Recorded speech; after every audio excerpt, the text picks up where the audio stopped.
Imaginons quelque chose de très simple. Tu es artisan peintre, en bâtiment par exemple, et ton objectif c'est de te verser 2500 euros net par mois sur ton compte personnel, tout en pouvant te financer 5 semaines de congés par an. La vraie question, c'est combien ton entreprise doit générer pour que ça soit viable.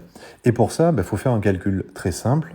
La première chose à faire, c'est noter toutes tes charges fixes mensuelles, tout ce que ton entreprise paie sans que ça soit lié à un chantier en particulier. Par exemple, ton carburant, ton assurance professionnelle, ton téléphone, ton outillage, la brosserie, les escabeaux, l'airless. Dans cet exemple, on arrive à 385 euros par mois. Ensuite, tu notes les charges variables. C'est tout ce qui dépend directement de tes chantiers. La marchandise, la peinture, la location de matériel si besoin.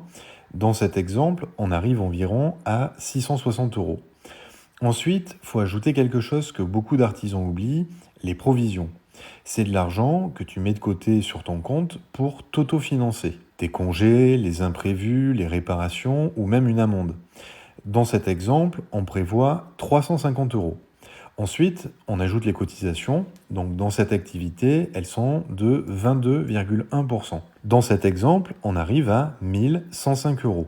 Maintenant, on additionne tout ça. Alors si tu veux te verser 2500 euros net et payer toutes les charges de ton activité, ton entreprise, elle doit générer 5000 euros de chiffre d'affaires par mois. Et maintenant, on arrive à la dernière étape parce que ce chiffre ne veut rien dire si on ne le ramène pas à ton temps de travail. Un artisan ne facture pas les 45 heures par semaine qu'il travaille réellement, entre les devis, les déplacements, la gestion. Il reste souvent environ 30 heures réellement productives par semaine, soit environ 125 heures par mois. Si on divise ce chiffre d'affaires par ces heures, on arrive à quelque chose de très simple. Ton heure doit être facturée environ 40 euros. Et c'est là que beaucoup d'artisans comprennent un truc. Le problème, c'est pas toujours de travailler plus. Le problème, c'est souvent de ne pas savoir combien vaut réellement son travail.